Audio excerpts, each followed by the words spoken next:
बिस्मिल्लाहिर्रहमानिर्रहीम। अस्सलाम वालेकुम नाज़रीन कराम, मैं हूं मखदूम शहाबुद्दीन और आप देख रहे हैं मेरा फेसबुक और यूट्यूब चैनल। उम्मीद करता हूं आप सब लोग बखैर वाफियत होंगे और जहां भी होंगे अपने अहले खाना समेत खुश भी होंगे और महफूज भी। नाज़रीन कराम, इस वक्त मुकम्मल तौर पे जो पाकिस्तान की सियासी सूरत हाल है वो यकसर बदल चुकी है। इमरान खान साहब से पाकिस्तान तहरीक इंसाफ के वफ्द की मुलाकात के बाद इस वक्त आनियाँ जानियाँ तेज़ हो चुकी हैं और पाकिस्तानी सियासत में आइनी तरामीम वाले मामले को लेकर एक भूचाल आया हुआ है। इस सब के अंदर अराकीन के मोबाइल फ़ोन जमा हो चुके हैं, राब्ते कहीं शुरू हुए हैं तो बहुत सी जगहों पर राब्ते मुनक़ता हो चुके हैं, राब्ते मुकम्मल तौर पे बंद हो चुके हैं और इस्लामाबाद से इस वक्त शाम तक की जो सूरत हाल है वो आपके सामने रखनी है। काले शीशों वाली गाड़ियाँ मौलाना के घर पे पहुँच चुकी हैं। ये सारी की सारी डिटेल्स एक ऐसे वक्त पे आ रही हैं जब आइनी तरामीम के लिए सिस्टम ने हर आखिरी हद पार कर ली है।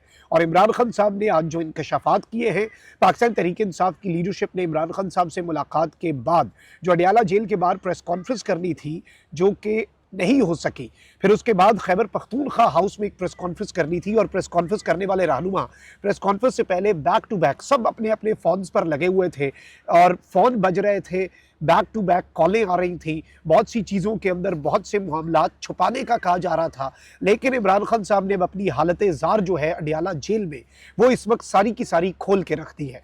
लेकिन जो ताज़ा तरीन डेवलपमेंट्स हैं वो मैं आपके सामने रख देता हूँ।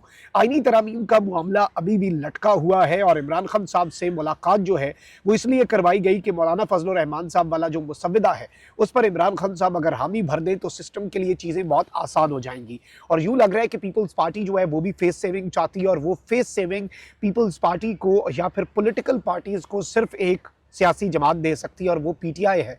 और पीटीआई फैसला तभी ले सकती है जब इमरान खान साहब का हुक्म हो। अब इस सब के अंदर मुलाकात तो फैसिलिटेट की गई, लेकिन इस वक्त मैं आपको आनियों जानियों के हवाले से बता दूं कि 26वीं आनी तरामीम पर इत्तफाक राय पैदा करने के लिए मुशावरत का अमल तेज़ हो चुका है और कन्फ्यूजिंग भी हो चुका है। मतलब मैं भी आपको बता रहा हूँ कि जी ये फलाना मुलाकात के लिए पहुंचा है, फलाना हो सकता है जब आप ये वीडियो देख रहे हो तब एक दफ़ा वो मुलाकात करके वापस जाके दोबारा भी आ चुका हो। इस वक्त मौलाना के घर पर यूँ लग रहा है कि बैक टू बैक मीटिंग्स हैं और मौलाना साहब की भी हिम्मत है। लेकिन इस वक्त मैं आपको बता दूं कि पीपल्स पार्टी के चेयरमैन बिलावल भुट्टो जरदारी मौलाना फजल रहमान से मुलाकात के लिए उनकी रिहाइश का पहुंचे हैं, जबकि उससे पहले पीटीआई का वफ्द मौलाना फजल रहमान से मुलाकात करने पहुंचा था। और बिलावल भुट्टो की मौलाना की रिहाइशगाह पर बलूचिस्तान नेशनल पार्टी के सरबराह अख्तर मेंगल साहब से भी मुलाकात हुई और बिलावल भुट्टो की क़यादत में पीपल्स पार्टी के वफ्द ने मौलाना के घर आने से पहले वज़ीर आज़म हाउस में शहबाज शरीफ से मुलाकात की, जिसमें चीज़ें जो हैं इन्होंने डिस्कस की। उधर डिप्टी वज़ीर आज़म इसहाक डार और वफाकी वज़ीर दाखिला मोहसिन नकवी भी मौलाना फजल रहमान के घर पहुंचे, यानी कि सारी मुशावरत कर के एंड पे मौलाना फजल रहमान के घर बिलावल पहुंचे। वहां से नून लीग की तरफ से इसहाक डार और मोहसिन नकवी किसकी तरफ से पहुंचे ये आप मुझसे बेहतर जानते हैं। और इस सब के अंदर मैं आपको ये बता दूं कि सियासी कायदीन ने ये बात कही और जो मेजॉरिटी इस वक्त ये बात कर रही है कि एक मरतबा सब कुछ होल्ड पे था और वो होल्ड पे इसलिए था कि इमरान खान साहब जो हैं उनके मौक़िफ़ तक मुलाकात में वक्फा लेने का फैसला, और इस सब के अंदर मौलाना फजल रहमान साहब जो है उनके हवाले से चीज़ें जो हैं वो बताई जा रही हैं। और मौलाना फजल रहमान जो है उनसे मुलाकात और तमाम तर चीज़ें, लॉन में कोई चल फिर रहा है, कोई ये कर रहा है, कोई वो कर रहा है, और इसमें मौलाना फजल रहमान साहब जो हैं उनसे अब पाकिस्तान तहरीक इंसाफ का वफ़द जो है वो हिकमत अमली तय करने के लिए, मुलाकात करने के लिए इस वक्त मुकम्मल तौर पर दोबारा से प्रेस कॉन्फ्रेंस के बाद पहुँच चुका है।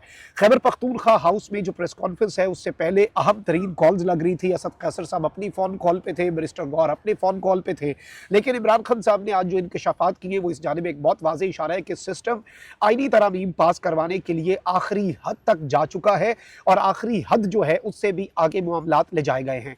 इमरान खान साहब की सेहत के हवाले से भी जो कंसर्न्स थे उसमें भी हुकूमत की वारदात पकड़ी गई है, क्योंकि इमरान खान साहब ने कुछ बातें आज बताई हैं।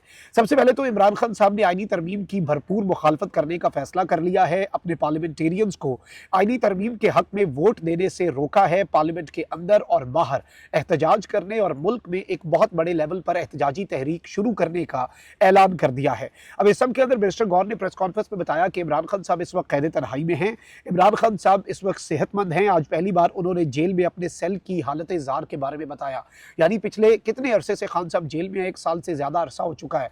खान साहब ने कभी नहीं बताया कि मेरे साथ क्या हो रहा है, मेरे सेल में क्या है। खान साहब ने बताया कि 5 दिन तक उनके सेल में बिजली नहीं थी, यानी जानबूझकर इमरान खान साहब को उनके सेल में कैद तन्हाई में रख के फिर उनकी बिजली बंद कर दी गई।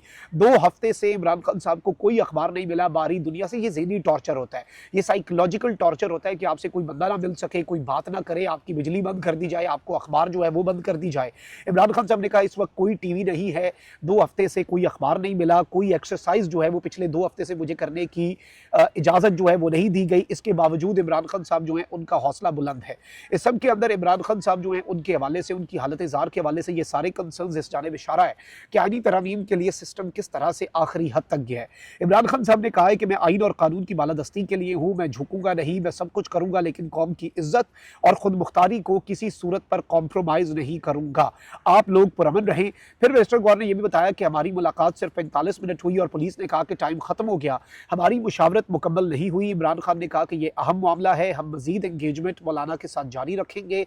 अब इस सब के अंदर देखें, इन्होंने जब देखा कि इमरान खान साहब तो सारी बातें बता रहे हैं और इसमें सारे मामलात हो रहे हैं, तो इमरान खान साहब से उन्होंने फौरी कहा कि जी मुलाकात खत्म, मुलाकात खत्म। भाई मुशावरत अगर आप करने दे रहे हैं, पहले मुलाकात करने नहीं दी, उसके बाद जब दूसरी दफ़ा गए तो 45 मिनट में मुलाकात कहते हैं जी खत्म करें, क्योंकि सारी बातें बाहर आ रही थी कि खान साहब को किस हाल में रखा गया। इवन मैं आपको ये बता दूं कि इमरान खान साहब ने कहा है कि मैं और मेरा खानदान अपने मकसद के लिए हर कुर्बानी देने के लिए तैयार है। और फिर इमरान खान ने यह भी कहा कि उनको 2 नहीं 1 डॉक्टर चेक करने आया, जबकि सरकार ने यह बताया कि जी 2 डॉक्टर्स गए और 2 एक्सपर्ट्स गए। इसका मतलब यह है कि हुकूमत ने भी, निज़ाम ने भी झूठ बोला इमरान खान साहब के मेडिकल चेकअप के हवाले से। अब इस सब के अंदर इमरान खान साहब से जब मुलाकात रोकी गई, इमरान खान साहब ने उस वक्त भी ये बात कही कि आईनी तरमीम पर मौलाना से मुशावरत और जो मिलकर चलने की पॉलिसी है उसे खान साहब ने अप्रिशिएट किया। ऑल्दो इसके अंदर खान साहब ने कुछ गंडापुर साहब के हवाले से और बाकी चीज़ें जो हैं वो हुई हैं, और ऑब्वियसली इसमें ज़रा ये बता रहे हैं कि गंडापुर साहब की भी क्लास जो है वो ली जाएगी, और खान साहब ने कहा ज़रा उसे भी भेजना मेरे पास और बाकी चीज़ें भी। अब यहाँ पर मैं आपको ये बता दूँ कि असद खैसर साहब ने ये बात इमरान खान साहब से मुलाकात के बाद कही है कि जो भी तरमीम के हक़ में वोट देगा वो पाकिस्तान से गद्दारी का मर्तकब करार पाएगा। यानी कि जो इस तरमीम के हक़ में वोट करेगा वो गद्दार होगा, मुल्क का गद्दार होगा, गद्दारी करेगा अपने वतन से।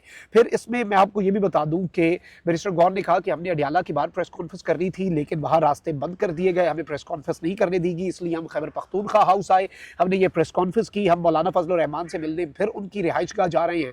और PTI का वफ्द ये अहम तरीन धमाका खेज प्रेस कॉन्फ्रेंस करने के बाद दोबारा से मौलाना साहब की रिहाइशगाह पहुंचा। अब इस सब के अंदर एक तरफ तो इस वक्त भी जोड़ तोड़ जो है वो अपने अरूज पर है। मैं आपको ऑन ग्राउंड लेटेस्ट सिचुएशन ये बता दूं कि सदर जरदारी साहब जो हैं उन्होंने भी मौलाना से मिलने आना था, और सदर की सिक्योरिटी ऑब्वियसली एक प्रोटोकॉल होता है तो वो पहले ही पहुंच गई वहाँ पर और सारे जर्नलिस्ट वहाँ पर मौजूद हैं। लम्हा लम्हे की हमें खबर मिल रही है, इवन ये तक पता लग रहा है कि अंदर मुलाकात चल रही है, बिलावल भाई एक और शख्स के साथ चहलकदमी कर रहे हैं, वॉक कर रहे हैं, टाइम गुजार रहे हैं और एक लाइनें लगी हुई हैं। लेकिन वहाँ पर जो काले शीशों वाली गाड़ी है मौलाना फजल रहमान की रिहाइशगाह वो भी पहुंची। मैं सिर्फ आपको इतना बता सकता हूँ कि ये तो सियासी लोग तो कन्विंसिंग करते हैं ना, जो प्रेशर इस वक्त मौलाना फजल रहमान साहब सस्टेन कर रहे हैं उसका आपको अंदाजा ही नहीं है। वो आपके वहमो गुमान में नहीं है कि किस तरह का प्रेशर इस सिस्टम की तरफ से, इस निज़ाम की तरफ से और निज़ाम के जो करता धरता हैं उनकी तरफ से इस वक्त मौलाना फजल रहमान साहब के ऊपर है।